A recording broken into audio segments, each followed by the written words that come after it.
안녕하십니까. 일파만파에서 구국 활동하고 있는 윤권헌입니다.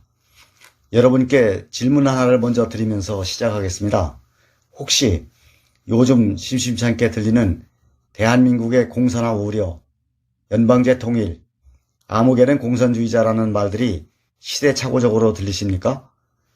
그러한 면이 조금이라도 있다고 생각하시는 분들은 지금부터 말씀드리는 그람시라는 사람의 세계 공산화를 위한 진취전 이론을 관심 있게 들어주시기 바랍니다. 그람시의 진취전 이론의 핵심이 무엇이고 어떻게 서구 문명국과 대한민국에 적용되어 왔으며 그 피해가 심각한지, 그리고 신공산화 전략에서 벗어나려면 무엇을 어떻게 해야 하는지를 말씀드리겠습니다. 안토니오 그람시는 이태리 사람으로 공산주의가 한참 기승을 부리기 시작하던 시대, 그리고 무소리니의 전체주의 시대를 살았던 사람입니다. 그는 막스 레닌 공산혁명 이론의 결정적 허점인 비현실성을 일찍이 간파하고 서구 자본주의를 내부로부터 붕괴시킬 수 있는 진취전 이론을 정립했습니다. 이 진취전 이론은 지극히 현실주의적이라서 효과가 크고 위험합니다. 이 위험한 이론을 토대로 한 공산화 전략이 1980년도부터 본격적으로 적용되어 왔는데 우리는 이에 대해서 방심해 왔습니다.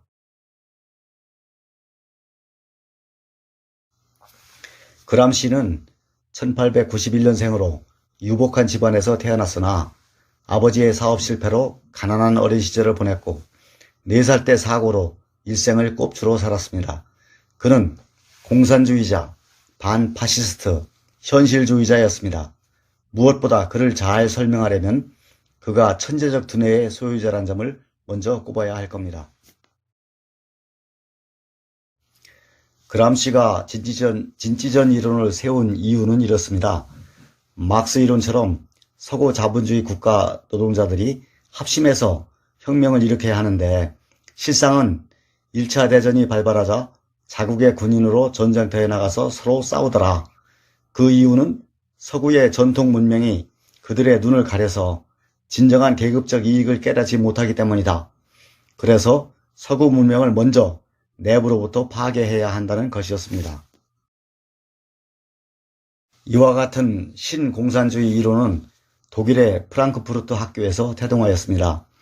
프랑크푸르트 학파라고 불리게 된 이들의 주장은 자본주의 전복은 문화사회혁명으로 이루어진다는 것이었죠. 총으로 하는 혁명이 아닌 점진적이고 세대를 거치면서 문화, 교육 및 공공조직에 파고들어서 사람들의 사고체계를 바꿔놓는 혁명을 하겠다는 것입니다. 얼마나 현실적이고 무서운 주장입니까? 이들이 유럽은 물론 미국으로 건너가서 현재의 미국을 좌경화시킨 피시 좌파의 뿌리가 되었습니다. 그람시의 진취전 이론의 핵심을 요약 정리해 보았습니다. 자본주의를 파괴시키려면 사회의 상부구조, 즉 문화를 장악해야 한다. 그리하여 피지배계급의 민중이 공산 이데올로기를 자신의 이익과 부합되는 것으로 자연스럽게 받아들이도록 해야 한다. 따라서 혁명의 토대는 지식인 중심의 교육, 언론, 문화, 예술, 종교 등의 구축된 진취가 되어야 하며 진취에서의 활력으로 헤게모니를 장악하면 시대의 상식을 선점하게 되고 이어서 정치 사회와 국가 권력인 경찰, 사법부, 군대도 확보하게 된다는 논리입니다. 그람시 이론을 진취전이라고 부르는 이유는 러시아 혁명의 폭력적 정면 공격 방법과 대비되는 모습을 표현한 것입니다. 아마도 그람시의 진취전 이론이 없었다면 인류 역사에 등장한 공산주의 망령은 20세기 말에 사라졌을 것입니다. 좀 더 세부적으로는 1980년도 이후에 공산화 전략은 막스 레닌에서 그람시의 진취전으로 바뀌었습니다.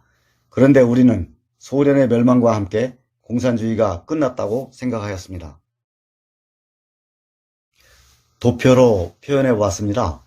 1970년대 중반 이후, 즉 베트남전이 끝난 후부터 현재까지는 그람시 이론에 근거한 신공산혁명 이론이 유럽, 미국, 대한민국에서 적용되고 있었습니다. 일반적인 호칭으로는 PC 문화입니다. PC는 Political Correctness의 약자로 정치적 술수를 목적으로 하는 정당성이라는 의미를 갖고 있습니다. 요즘에는 캔슬 컬처, 즉 취소 문화라는 용어를 자주 듣게 됩니다.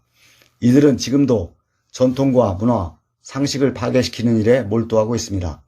그래서 2021년도 2월 말 미국 보수회의에서 내세운 구호가 언캔슬드였습니다. 이제부터는 서구 문명국과 대한민국의 진취전 이론이 어떻게 적용되어 공산화를 획책하고 있었는지 그 실태를 간략히 알아보겠습니다. 앞에서 소개드린 PC는 소련의 레닌이 당권 장악 과정에서 내세운 자기 정당성 논리로 만들어진 개념입니다. 정의로 포장되어 있지만 내면적으로는 반동숙청이라는 실질 목표가 따로 있는 정당성 개념입니다. 이 개념을 소련은 서구 문명을 파괴시키는 데 활용하고자 했고 소련 대사관에 KGB 요원을 보내어 이념 전복 작전을 수행시켰습니다. PC 개념의 이념 전복 작전의 첫 단추는 인식 혼란입니다. 그들이 사용하는 용어는 전통적 의미와 크게 다릅니다. 목적을 깔고 사용하므로 용어 혼란 전술이라고도 합니다. 따라서 그들이 사용하는 정의라는 개념도 우리가 알고 있는 정의가 아닙니다. 평화와 통일도 우리가 생각하고 있는 것과 매우 다릅니다. 미국에서는 PC 문화와 이를 내세우는 세력들이 열심히 미국의 전통 가치와 문화를 파괴시켜 왔습니다. 서구 문명은 끔찍하다고 하면서 이슬람이나 중공의 반인륜에는 관용적입니다. 다음 장에서 구체적으로 사례들을 보시겠습니다. 대학가에서의 PC 활동이 극렬합니다. 노엄 촘스키 같은 저명한 학자들도 그에 편승하고 있습니다. 기후변화 이론은 PC 세력이 독점하고 있죠. 그 이유는 서구의 산업화 문명을 공격하기 위한 것으로 보입니다. 그런데 중공의 오염물질 배출은 문제 삼지 않습니다. 인종 갈등을 부추겨서 전통적 주류인 백인들의 죄책감을 부추깁니다. 헐리우드는 대표적인 PC의 문화적 진지가 된 지 오래됐습니다. 2016년에 정치 아웃사이더인 트럼프가 대통령에 당선된 이유가 PC 문화에 대한 반작용이었습니다. 지금 다시 PC와 한몸인 민주당이 정권을 잡았지만 PC 반작용 기류는 오히려 더 커지고 있습니다. 유럽의 PC 실태는 미국보다 더 역사가 깊고 심각합니다.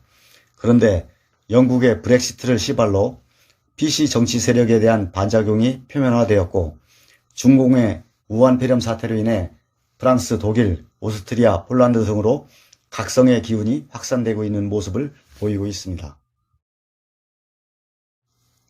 이제 우리나라 대한민국에 적용되어 온 진취전 실태를 살펴보겠습니다.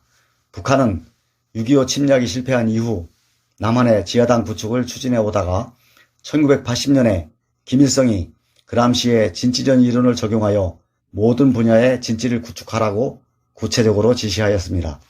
그로부터 18년 후인 1998년 월간 조선 12월호에 대한민국의 지식인 사회에 안토니오 그람시란 유령이 떠돌고 있다는 기사가 실렸었습니다. 실태를 인식하기 위한 보충 자료를 소개드립니다. 남한조선노동당 중부지역당 간첩사건입니다.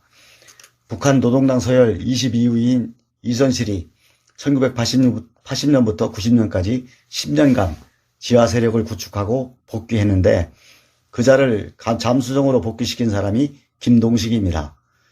그도 90년부터 95년까지 5년간 2차 침투하여 공작 활동을 하다가 검거되었습니다.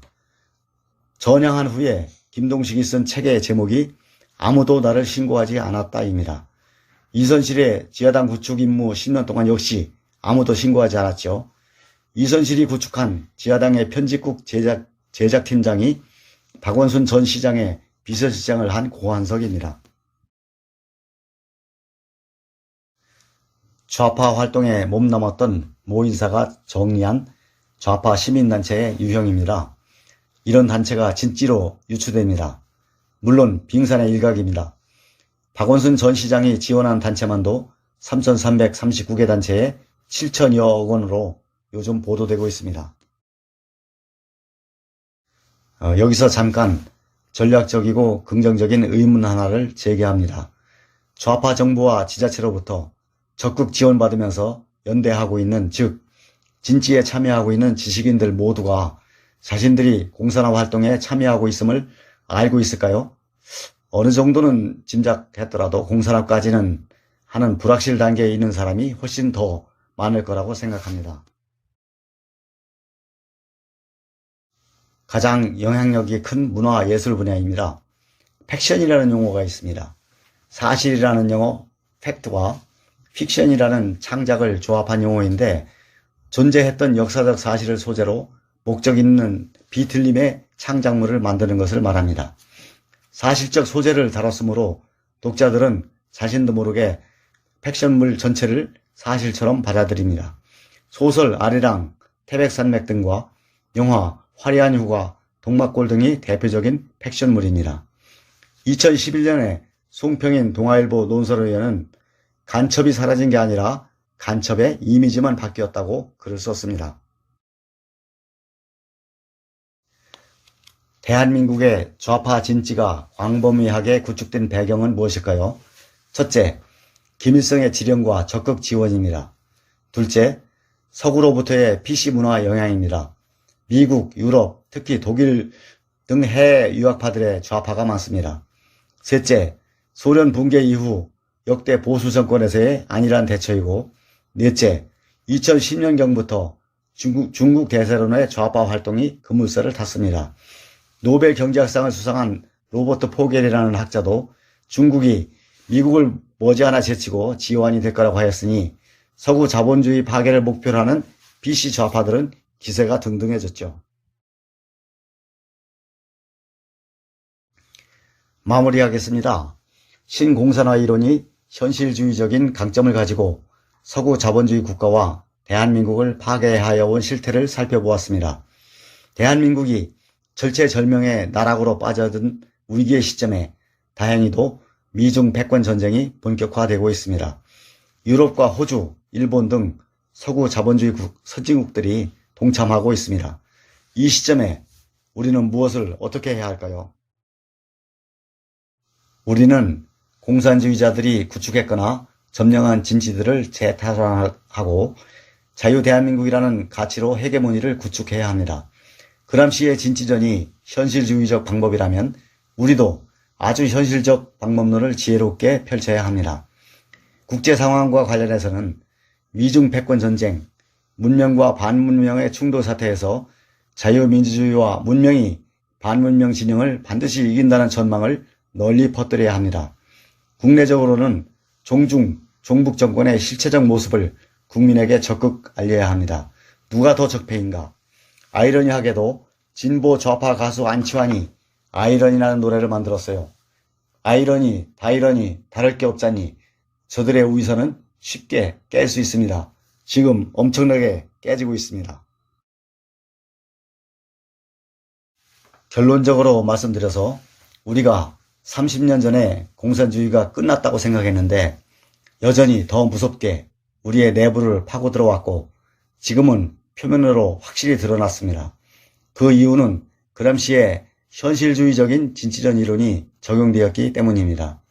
우리도 그람시처럼 현실주의적 방법을 적용하여 인류 공영의 가치를 주변 분들과 함께 인식하고 전세계 반문명과의 싸움이라는 흐름을 알리고 동참해야 합니다. 막스 이론이나 그람시의 신공산화 이론이나 공산주의는 이미 역사 속에서 실패한 이념이며 허점이 너무 많아서 그 위선을 깨기가 용이합니다. 천재적 능력을 공산주의에 바치고 죽어간 그람시가 불쌍해 보입니다.